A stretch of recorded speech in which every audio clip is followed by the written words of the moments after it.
Assalamualaikum warahmatullahi wabarakatuh.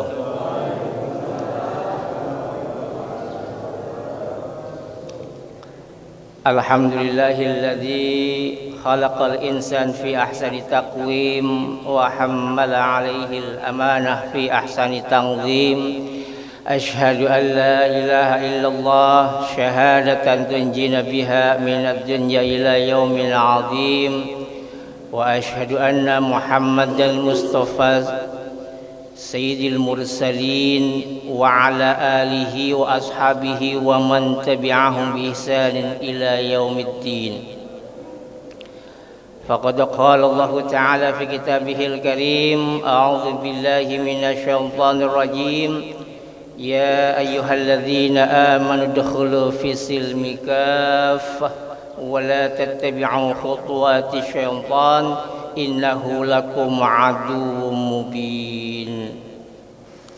Yang sama-sama kami muliakan segenap para alim ulama, para asatidz, para duat, para sesepuh dan bini sepuh, hadir pada kesempatan pagi hari ini orang tua kita Bapak Haji Anan Sarbini. Kita doakan semoga beliau Allah senantiasa berikan kesehatan,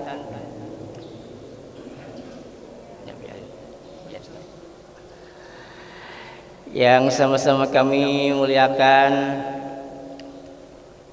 Ketua DKM Masjid Al-Ikhlas Ustaz Haji Jarkasih. Kita doakan semoga Allah senantiasa berikan kesehatan dan keberkahan. Yang sama-sama kami muliakan, hadir pula para guru Ustaz Zaini, alhamdulillah hadir beliau. Ustaz Mukhlis bin Hamim, alhamdulillah hadir. Juga para asatidz lainnya. Ada bisa. Masya Allah. Kirain Adit. Makin muda baik. Hadir pula pada kesempatan kali ini guru kita Ustaz Ahmad Sirot. Semoga guru-guru kita doakan semoga Allah berikan kesehatan dan keberkahan bagi beliau sekeluarga. Hadir pula Ustaz Hidayat Taufik, ya, imam rawatib kita, juga ketua Majelis Taklim Kajian Ahad Subuh Bapak Mujiono, juga Dewan Pembina Bapak Sadiman, hadir juga para pejabat, ya, Bapak RW kita, alhamdulillah Bapak RW 05 Bapak Ahmad Ghazali. Kita doakan semoga beliau sehat dan istiqomah. Kajian subuh, setiap hasil kajian subuh bisa hadir menyemangati kita sebagai warganya. Hadir pula Bapak RT 03 RW 05 Bapak Soleh, ya, kemarin bilang Soleh ya. Soleh. Ya, semoga para pejabat kita ini bisa hadir setiap kajian subuh menyemangati para warganya agar bukan untuk siapa, untuk warganya juga. Kalau warganya tambah baik, insya Allah melaksanakan roda kepemimpinan pun insya Allah akan semakin baik, insya Allah. Para sesepuh, ya, Mbak Narto juga hadir semuanya. Yang mohon maaf saya tidak tata namanya. Jangan lupa Ustadz Ustadz Matsani, subhanallah, ya, nyempil baik beliau mah, insyaallah ilmunya nggak kelihatan. Semoga beliau istiqomah, ya, hadir terus setiap kajian Ahad subuh. Apalagi yang belum, ya. Ya, alhamdulillah semuanya sudah hadir, ya. Juga Bang Rahmat, ya, nih saya punya sama Bang Rahmat punya hubungan emosional, ya. Punya kalau dekat beliau romanya emosi baik. Ya, kapan terakhir mancing, ya? Insyaallah. Emosi kan, Pak? Ibu-ibu semua sehat, Ibu? Alhamdulillah. Udah sarapan belum? Belum sama. Semuanya yang hadir jamaah masyaallah ikhlas, semoga kehadiran kita pada pagi hari ini senantiasa membawa rahmat dan keberkahan dari Allah Subhanahu wa taala. Alhamdulillah Allah Subhanahu wa taala kembali menitipkan ruh kepada jasad kita. Allah mempercayakan kita untuk kembali bisa melaksanakan aktivitas hidup kita. Kita bisa melaksanakan planning dari setiap rencana yang kita dapatkan pada beberapa hari yang lalu, dan semoga hadirnya kita yang memulai hari hidup kita ini di pagi yang cerah ini dengan aktivitas ibadah. Kita mulai dengan hadir di majelis ilmu. Kita mulai dengan menghadiri panggilan Allah dalam rangka salat subuh berjamaah. Semoga yang kita laksanakan di awal hari ini, di awal pagi ini, yang kita awali dengan ketaatan, semoga ini menjadikan sarana dan sebab Allah Subhanahu wa taala mendatangkan keberkahan dalam kehidupan kita. Amin ya rabbal alamin. Salawat iringi salam semoga senantiasa tercurah limpah kepada sebaik-baik qudwah Nabi kita Muhammad sallallahu alaihi wasallam. Semoga senantiasa curah pula kepada para sahabatnya dan orang-orang yang senantiasa istiqomah. Kita berharap kita yang hadir di majlis yang mulia ini termasuk golongan umat beliau yang kelak dan dipantaskan oleh Allah mendapatkan syafaatul uzma di hari kiamat kelak. Amin ya rabbal alamin. Bapak Ibu jamaah kajian subuh rahimana wa iyyakum ajmain. Luar biasa kajian kita pada pagi hari ini karena dihadir para alim ulama, para pejabat. Kita doakan semoga istiqomah setiap paginya. Setiap kajian ahad subuh seperti ini kita berharap, karena ini adalah merupakan ajang kita untuk memperbaiki kehidupan kita, untuk menambah wawasan keislaman kita, untuk memberikan kita kebaikan bagi kehidupan kita juga kepada keluarga kita. Tidak ada orang yang ingin menjadi hidupnya lebih baik kecuali di mana dia berkumpul bersama orang-orang yang baik, di mana orang yang ingin menjadikan semuanya menjadi lebih baik. Dan insya Allah kita akan temukan di majlis-majlis ilmu taman-taman surganya Allah Subhanahu wa taala. Bapak Ibu jamaah kajian subuh rahimana wa iyyakum ajmain. Ini siapa sih yang dipoto? Bang PI bukan? Pikirin apaan sih ya? Emang kalau kita dalam menjalani roda kehidupan ini sebetulnya siapa sih yang kita cari? Bu, kita ngapain sih Bu pengen hidup nih Bu? Pengen ngapain kita? Hah? Ada orang yang dalam menjalankan aktivitas roda kehidupannya ya, dengan bekerja. Dan ini merupakan ciri kehidupan seorang mukmin. Karena identitas orang yang beriman bukan hanya duduk bersimpuh di masjid hingga terbenam matahari, tapi dia juga diwajibkan untuk bekerja. Makanya dalam sholat Jumat ya, sebutin ya. Ya, idza nudiya lis-sholati min yaumil jumu'ati fas'au ila dzikrillahi wa dzarul ba'i. Ya. Kalau ketika sudah diserukan panggilan Jumat, segeralah melaksanakan menu panggil Allah, tinggalkan jual beli. Tapi kalau sudah mengerjakan semua kewajiban kepada Allah, jangan duduk terus bersimpuh, karena Allah tidak menurunkan dolar dari langit. Semua diupayakan dengan bekerja. Ya, kalimatnya fas'au ila dzikrillahi wa dzil bait. Ya, jangan segera kita, kalau Allah panggil segera datang, tapi ketika sudah selesai kembalilah kita melaksanakan aktivitas kehidupan kita, salah satu dengan bekerja. Apa yang kita cari dalam kehidupan ini? Ada orang yang mencari dengan banyaknya penghasilan. Saya nggak pedulilah, yang penting saya dapat penghasilan. Saya cari kerja setiap hari, banting tulang, kaki menjadi kepala, kepala kadang menjadi kaki, membanting tulang, memeras keringat. Saya pengen mendapatkan penghasilan untuk menjadi bekal sampai 7 turunan. Ada nggak kayak gitu? Luar biasa. Kadang orang nggak peduli bagaimana hukumnya, halal apakah haram. Yang penting banyak penghasilan. Akhirnya banyak orang yang sikut kanan, injek bawah, nonjok atas. Yang penting saya senang. Na'udzubillahi min. Karena orang banyak yang penting saya mendapat penghasilan, nggak peduli bagaimana hukumnya. Tapi juga ada orang yang mencari keberkahan. Saya yang penting nyari berkahnya baik dah. Yang biar adapun penghasilan yang didapat dikit, yang penting berkah. Nah, kita sering nih Bapak Ibu dalam kehidupan kita melontarkan kata berkah. Ya, yang penting kan berkah. Saya nyari berkahnya baik. Tapi kadang-kadang kita belum begitu memahami apa sih makna dari keberkahan itu.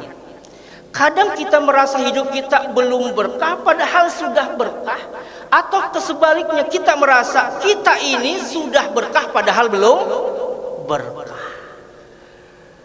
Dalam kehidupan kita masyarakat pada umumnya kadang-kadang Bapak, kalau kita ini melihat ada orang yang punya penghasilan yang maju pesat, untungnya berlipat-lipat, rumahnya besar bertingkat, mobilnya juga mewah mengkilat, istrinya jumlahnya ada.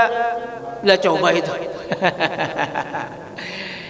Ini saja kasih belum ya? Belum, insya Allah ya. Kalau udah gusuran insya Allah. Ahlan Ustaz Satiri. Alhamdulillah hadir. Terkadang kalau kita melihat orang yang dengan penghasilan yang luar biasa, kita akan berkata, sebagian besar kita akan berkata hidupnya berkah, betul nggak? Kalau kita melihat ada tetangga kita yang punya usaha yang dulunya kecil, usahanya dulu mah kecil, ngontrak, lalu kemudian bertambah besar, bahkan memiliki banyak cabang, kita kebanyakan akan berkata, ih dia usahanya berkah, betul nggak? Karena kita terkadang selalu mengkaitkan keberkahan itu dengan keberlimpahan harta, dengan banyaknya finansial, ya. Tapi terkadang sebaliknya, ketika kita melihat ada orang yang punya usaha nggak begitu sukses, usaha juga sering gagal, motor cuman atu itu juga butut, ya, juga mau dijual karena kadang kebutuhan, di starter kagak mau, maunya diselak, diselak bunyinya apa? Ojo gelem, ojo gelem, ojo gelem. Berarti motor Jawa itu ya. Manarto ini. Begitu nyala, langsung wes, banyak empes.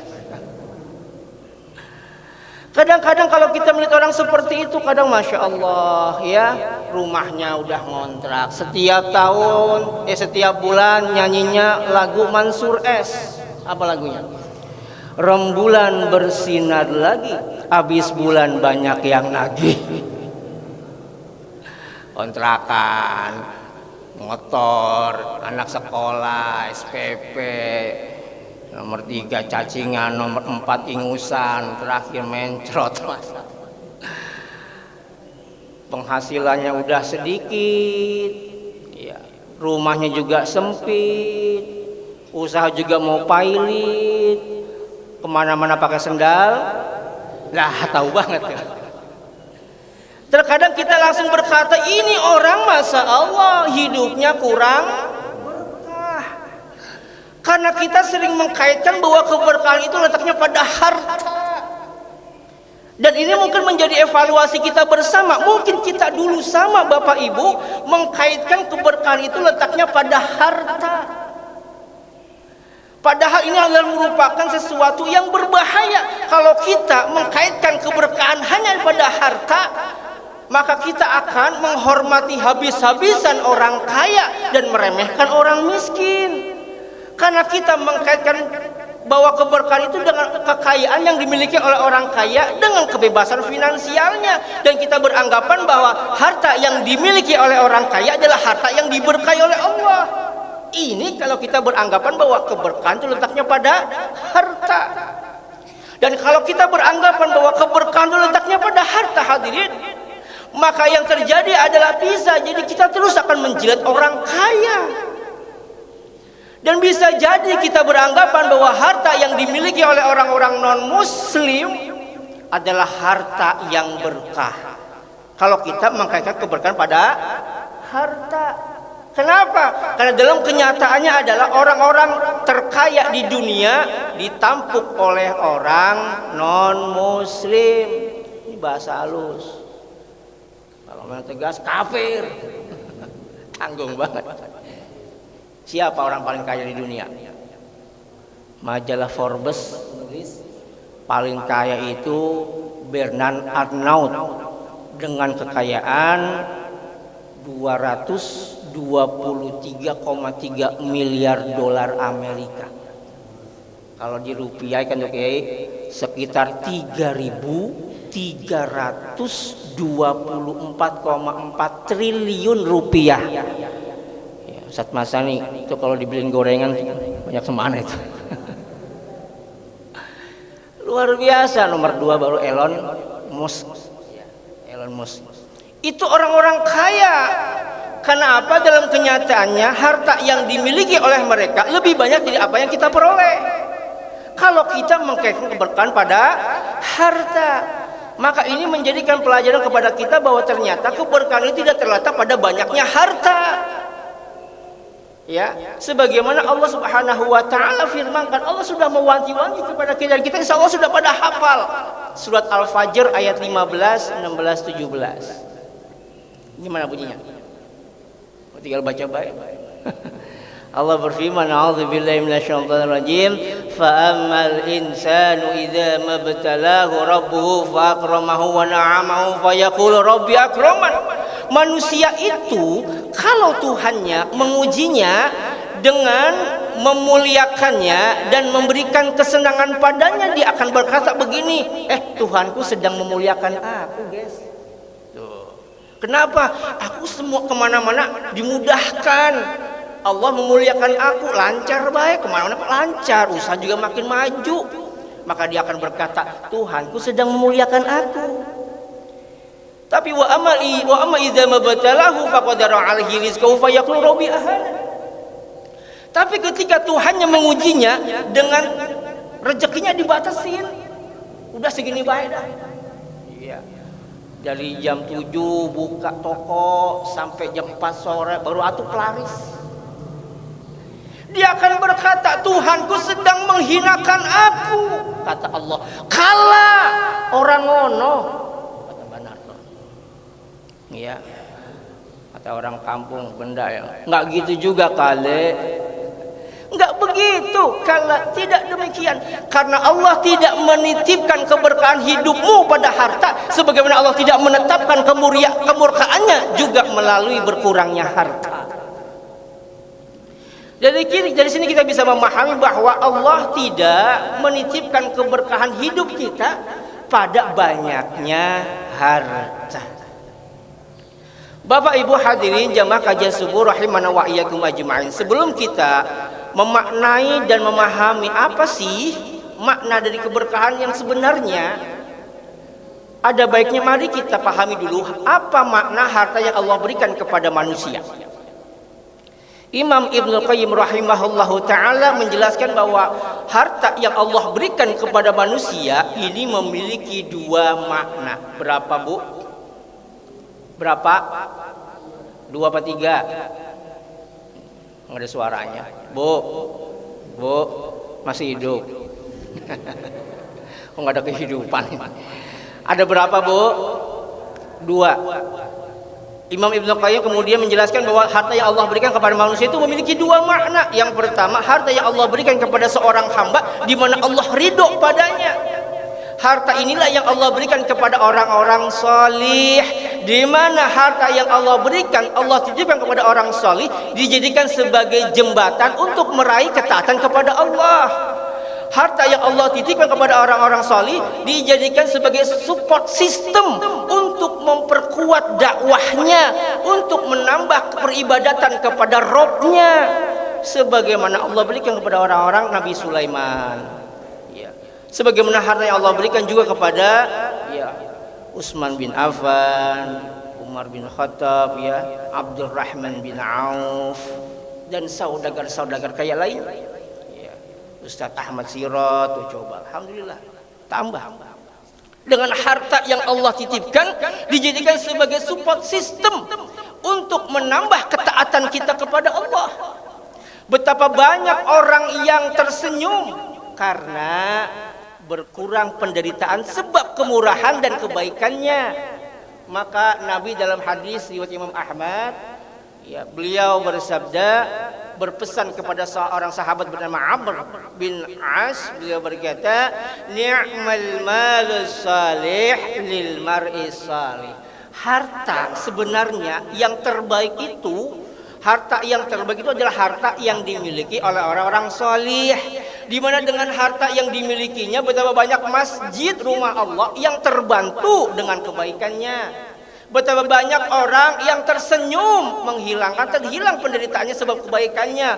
Betapa banyak orang-orang miskin yang terbantu dengan kebaikan-kebaikannya. Termasuk alhamdulillah ya, Bapak Sigit yang istiqomah setiap kajian subuh mendermakan sebagian hartanya untuk spot system kajian ahad kita pada ya setiap ahad subuh. Kita doakan semoga Allah Subhanahu wa taala memberikan keberkahan dan kebaikan kepada keluarganya.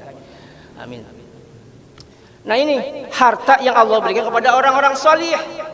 Allah berikan kepada seorang hamba tapi Allah juga ridho. Ini harta yang pertama, dan enggak banyak harta seperti ini, Bapak. Ada jenis harta yang kedua, harta yang Allah berikan kepada seseorang bukan berarti Allah mencintai, tapi justru karena Allah membencinya. Ini kalau ceramah belum sarapan begini, teriak baik. Ini teriak biar orang gak pada ngantuk. Orang tuh kalau udah kadung senderan, ya kena angin, Masya Allah, bangun-bangun udah kelar aja. Ya, mungkin kelamaan tahajud insya Allah ya.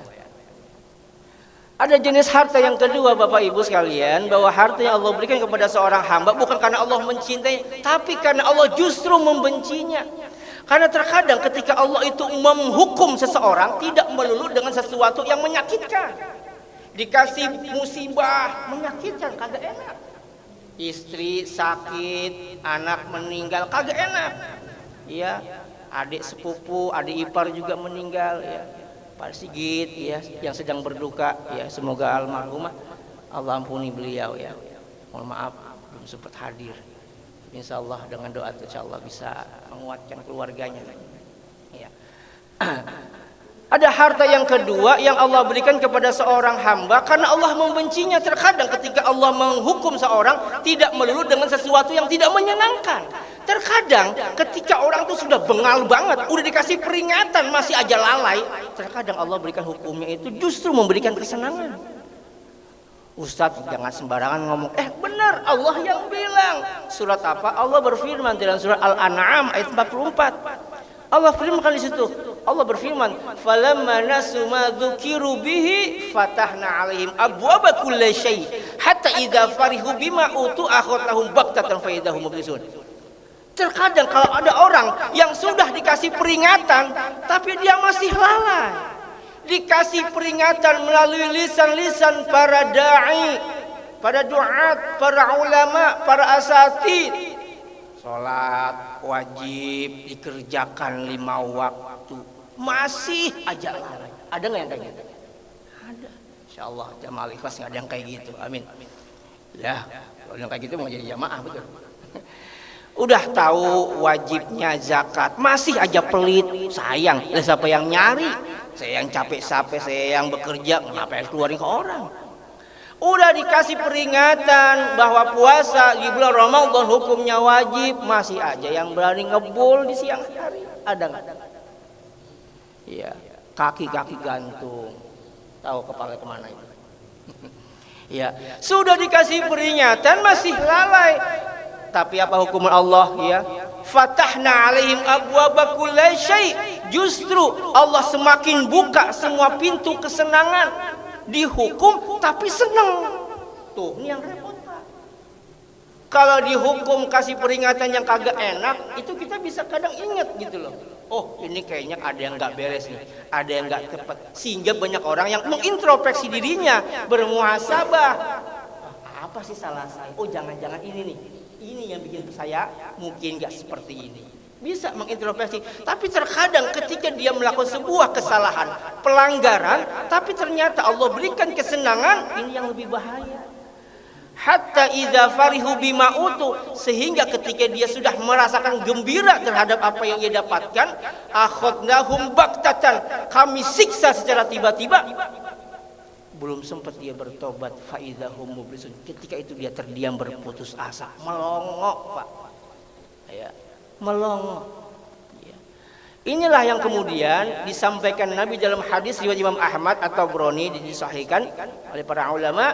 Beliau berpesan, "Idza ra'aitallahu ta'ala yutil 'abda minad dunya ma yuhibbuhu wa huwa muqimun 'ala ma'asihi fa inna ma dzalika minhu istidraj." Kalau Anda Bapak Ibu sekalian dirahmati Allah, melihat Allah Subhanahu wa taala memberikan kesenangan-kesenangan dunia, kenikmatan-kenikmatan dunia kepada seorang hamba, padahal dia suka bergelimang dengan maksiat, dia sukanya berbuat dosa, kok dapat kesenangan, kok dapat kenikmatan? Ketahuilah Bapak Ibu, itulah yang dinamakan istidraj. Maka ini jawaban dari pertanyaan Bapak Budi yang beberapa lampau Pak Budi sempat menanyakan ya terkait masalah ini. Kenapa ada orang nggak pernah sholat, sukanya melanggar syariat, bahkan suka mengumbar aurat, kok terus dapat nikmat? Ketahuilah itu adalah merupakan azab yang kemudian diundur-undur, yang ujungnya akan menghadapi siksa, dan itulah yang dinamakan istidraj. Setiap pelanggaran syariat, berbuat maksiat, kagak pernah sholat, kagak mau tobat, kok terus dapat nikmat, ketahuilah dia akan dimintakan pertanggungjawaban atas setiap nikmat yang diberikan tapi digunakan dalam kemaksiatan. Itulah yang dinamakan istidraj. Ketika sudah dikasih peringatan tapi masih terus lalai, masih bengel baik, masih kagak mau dengerin peringatan-peringatan para asatid. Udah dibilang itu salah, dalilnya ada, Qur'annya jelas, tapi tetap masih baik. Khawatir Bapak Ibu, kita terus dapat seneng, dapat nikmat, kita nggak sadar itulah yang dinamakan istidraj. Dibuat semakin lalai, dibuat semakin terbuai dengan kesenangan-kesenangan dunia, sehingga dia amnesia dengan taubatnya. Belum sempat taubat, sudah kadung dicabut nyawanya kepada Allah, maka saat itulah dia akan terdiam berputus asa, melongo, belum sempat taubat, udah keburu mati. Nauzubillahi min dzalik. Maka kita dapati Bapak Ibu dirahmati Allah, ada pedagang bakso habis datang ke dukun, usahanya semakin meningkat. Ada karyawan habis datang ke paranormal, karirnya semakin melonjak. Ada pejabat yang habis datang ke guru spiritual, kok penghasilannya semakin banyak. Bukan berarti Allah ridho padanya, karena kita sepakat betul kalau orang datangi dukun hukumnya gimana? Musyrik, haram. Tapi kenapa dia dapat kesenangan? Kok kontrakan makin banyak?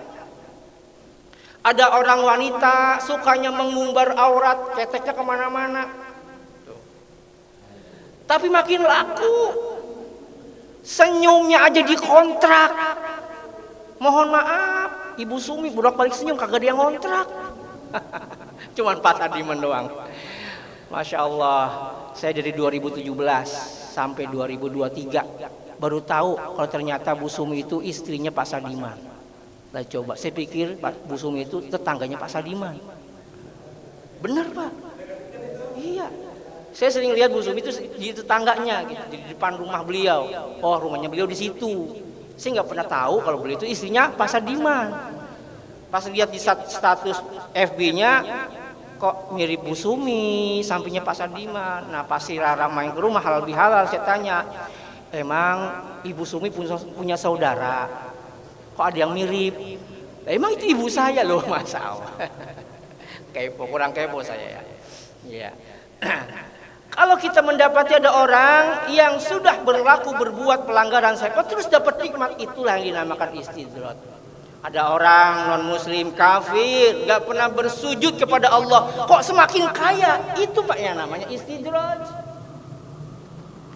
Karena Allah tidak menetapkan keberkahan hidup pada harta. Kalau Allah menetapkan keberkahan hidup pada harta, yakin orang-orang kafir gak ada yang kaya. Orang-orang soleh semuanya kaya. Karena demikian. Sebaliknya kalau kita melihat ada pedagang yang jujur, rajin ibadahnya, banyak zikirnya, sering rajin membaca Quran dengan tilawahnya, tapi kok tokonya, warungnya relatif sepi, kemana-mana naik angkot, emang kagak punya kendaraan. Ya. Bukan berarti Allah murka padanya. Ya. Karena mohon maaf Bapak Ibu, karena banyak orang solih yang Allah tidak beri kemampuan untuk mencari banyak harta, betul nggak? Mohon maaf, ya, mohon maaf. Abah Jamhari luar biasa beliau, iya, setiap pagi bangunin orang, setiap orang yang terbangun dengan suaranya kemudian tahajud itu dapat pahala beliau, iya. Tapi beliau keliling menjajakan singkong, atuh aja kagak ada yang beli. Bukan berarti Allah murka padanya, karena Allah banyak memberikan kepada orang-orang solih tidak kemampuan untuk tidak mencari banyak harta. Bukan berarti Allah murka padanya, karena Allah tidak menetapkan keberkahan hidup hanya pada harta, sebagaimana Allah tidak menetapkan kemurkaannya dengan berkurangnya harta. Maka Bapak Ibu dirahmati Allah, dari sini kita bisa memahami apa sih makna keberkahan itu. Ya, apa makna keberkahan yang disampaikan oleh para ulama? Ya. Kadang-kadang bilang begitu, yang penting berkah, banyak berkah, betul. Iya, semakin banyak duitnya semakin berkah, kita begitu bilang gitu. Ya, emang benar seperti itu. Nah, kita lihat apa sih makna keberkahan dari apa yang didefinisikan oleh para ulama. Banyak makna keberkahan yang didefinisikan oleh para ulama. Ya, banyak Pak. Ya, kita mungkin pernah mendengar dari para guru, para asatidz, para duat, ya, tentang makna dari keberkahan. Tapi yang kita sampaikan pada kesempatan pagi hari ini adalah satu dari pendapat Imam Ibnu Rajab rahimahullahu taala. Ya, beliau seorang ulama besar, ya, wafat tahun 795. Beliau ya penulis kitab ya Lataiful Ma'arif, ya. Ya, banyak kitab-kitab beliau yang beliau tulis, ya. Beliau itu luar biasanya, beliau seorang ulama yang seakan tahu kapan wafatnya. Ya. Beberapa hari sebelum wafat beliau tuh sudah membeli kain kafan. Kemudian memanggil tukang gali kubur untuk datang ke rumahnya dan memberikan pesan untuk menggalikan kubur untuk dirinya. Tuh coba. Udah selesai, beliau datang ke kuburan, beliau longok tuh kuburannya. Masya Allah, ini kurang nih, ini kurang kesini, ini kurang ke situ. Ya, beberapa saat kemudian belum lama beliau meninggal dunia. Ini luar biasa, seorang ulama besar. Beliau mendefinisikan bahwa keberkahan itu memiliki 4 makna. 4 makna. Berapa? 4. Sekarang jam berapa? Jam 5.43. Ya. Suruknya jam 5.50. Ya. Insya Allah jam 10 kelar. Senggelisah langsung itu. Ya. Ya, singkat aja ya. Imam Ibnu Rajab rahimahullah taala mengatakan, mendefinisikan dari keberkahan, al-barakatu kullu ma tuziduku fit ta'ah. Berkah itu adalah segala perkara, kondisi yang menambah ketaatan di jalan Allah. Itu makna keberkahan. Makanya sebagian ulama mendefinisikan berkah itu ziyadatul khair, bertambahnya kebaikan. Kebaikan. Kemarin saya sampaikan ada kuantitas, ada kualitas. Orang berkah itu kira-kira kuantitas apa kualitas? Kualitas. Walaupun memang ada yang kualitas plus tambah kuantitas. Kuantitas itu jumlah, kualitas itu mutu, rasa. Orang tambah berkah kadang-kadang mohon maaf, iya, orang gajinya sebulan 2.500.000, punya anak 5, tapi kok cukup? Dibanding ada orang yang penghasilan 20 juta, anak cuma 3, kok merasa nggak cukup? Betul, ada nggak gitu? Kenapa? Kualitasnya nggak ada, mutunya nggak ada. Ya, rasa yang dimiliki oleh orang yang berpenghasilan 2,5 lebih besar dari orang yang punya penghasilan 20 juta ketika mereka tidak bersyukur. Inilah yang dinamakan berkah.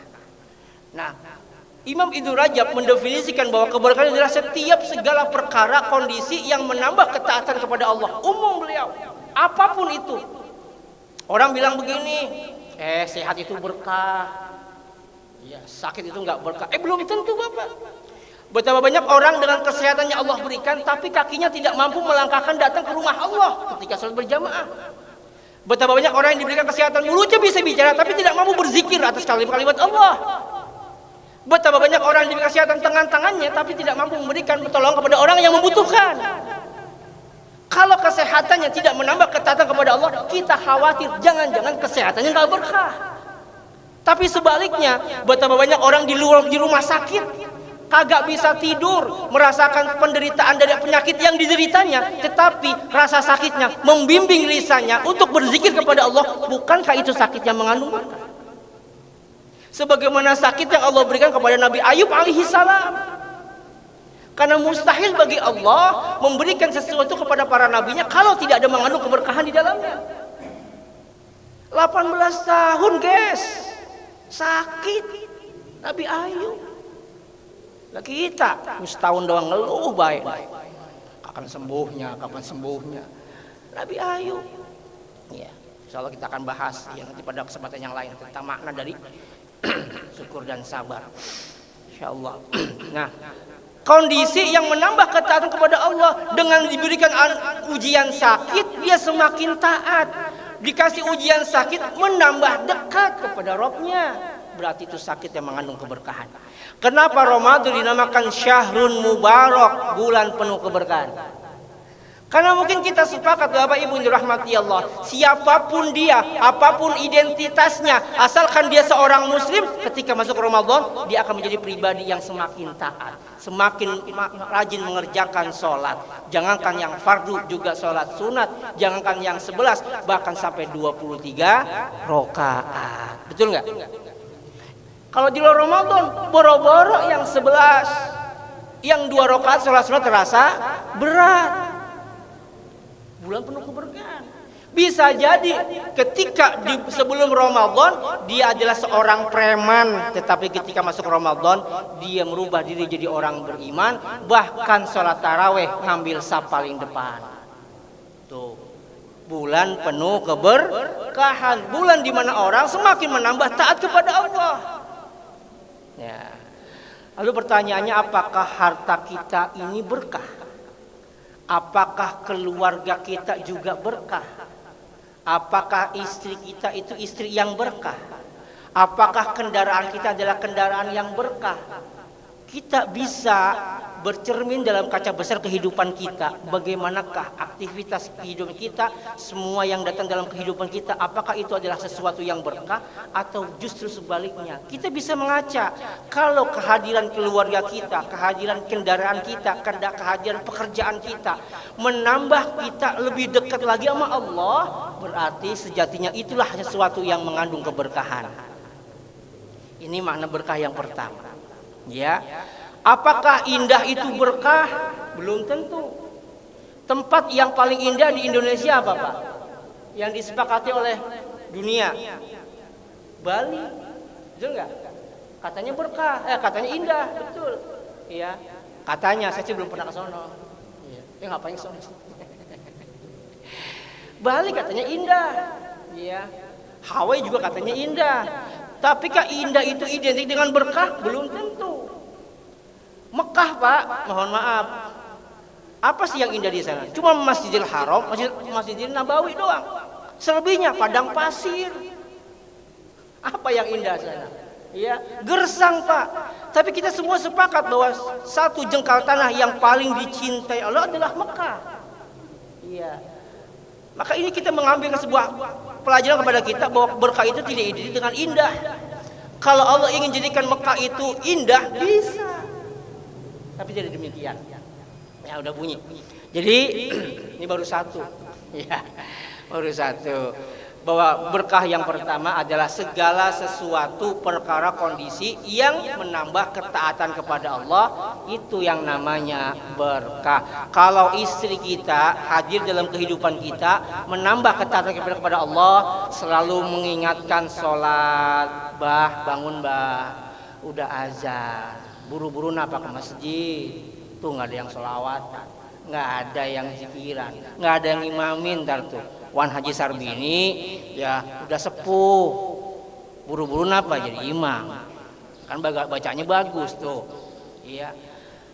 Kalau istri kita mengingatkan dalam kebaikan, bangun jam 2:30, ya Pak bangun Pak, ingat tahajud.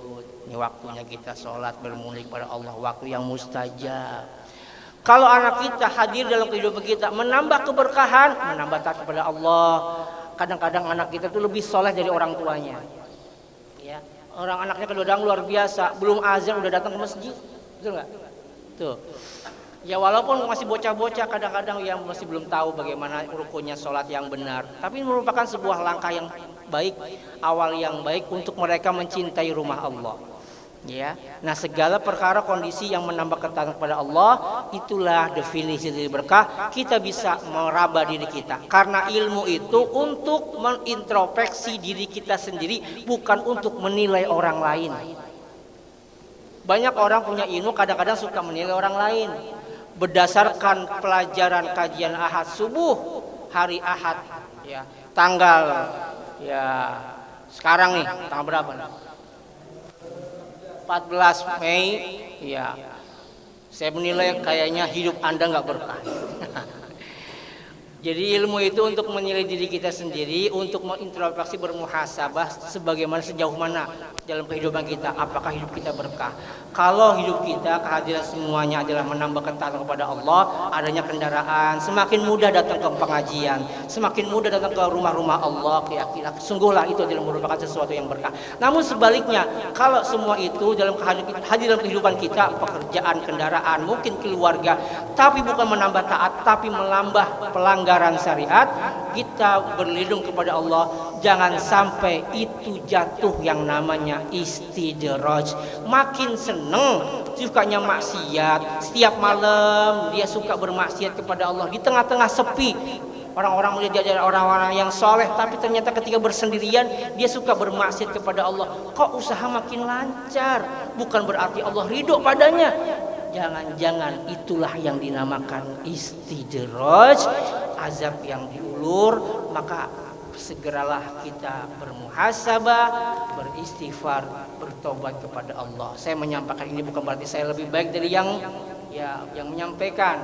Jadi apa yang saya sampaikan, kita berharap karena apa yang saya sampaikan adalah merupakan nasihat bagi diri saya sendiri. Semoga kita sama-sama semua bisa mengamalkan apa yang Nabi ajarkan dan para ulama sampaikan, agar kita sama-sama hadir dalam kehidupan kita di dunia ini adalah hidup yang semakin bertambah usia, semakin menambah pahala, semakin menambah ketaatan kepada Allah.